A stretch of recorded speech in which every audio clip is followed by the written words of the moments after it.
Hello and welcome to Fantasy Smack Talk. I'm Dustin, sitting here with Brent. This episode we're going to go through the shortstop tiers for your 2010 Fantasy Baseball Draft. And in Tier 1, in a tier all by himself, Hanley Ramirez. We just really couldn't see put anyone else in the same category as him. The guy's just amazing across the board.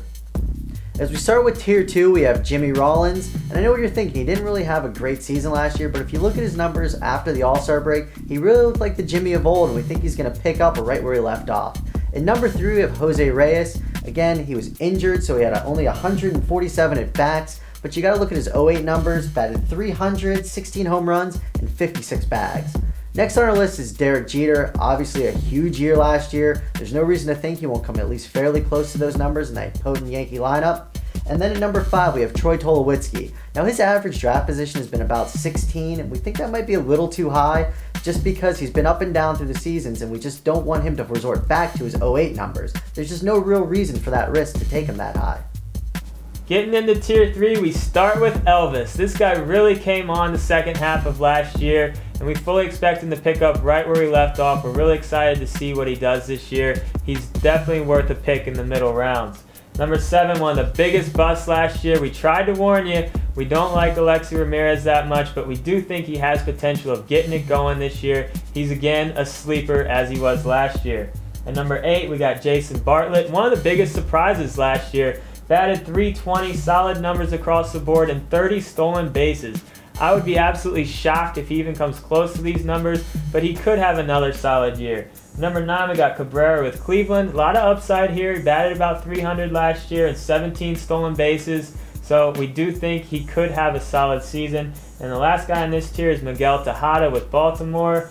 Now, with one thing we do like about him is he might give you shortstop and third base eligibility, but he does have limited upside because of his age.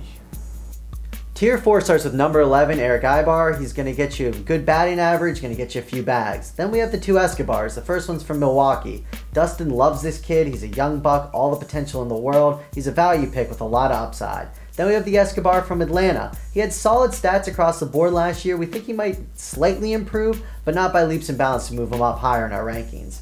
And last on this list, we have Rafael Furcal. Now, if you drafted him last year, you're hating this guy, but he's going to slip so far in the draft. If he has a bounce back year, it's going to be a ton of value. All right, let's get into our last tier, Tier 5. We start with Steven Drew with Arizona. He's been talked out a lot the last couple years, but we think this might be the first year where he actually puts together a fantasy relevant season.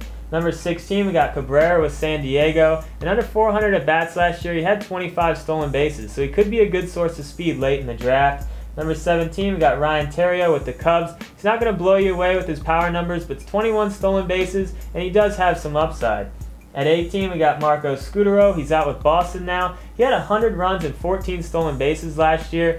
With a team like Boston, you can definitely expect for that run total to be about the same this year. And the last guy in this tier is J.J. Hardy. You know, he's always had potential, but he's never seemed to be able to put it together. But maybe a change of scenery is all he needed.